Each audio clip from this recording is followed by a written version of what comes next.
working on my Daytona Violet X5. We've had some people have a few issues getting the M-style mirrors for the X3, X4, X5, X6 installed. So I'm gonna show you guys how we install them. Come on over.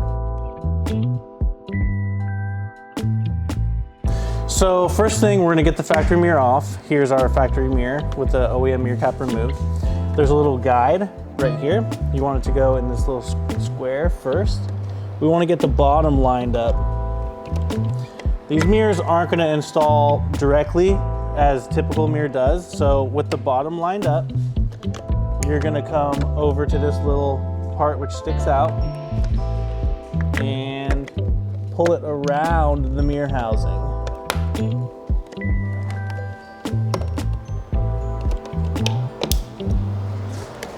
Once it's around the mirror housing, you can push it on just like normal. And there you go.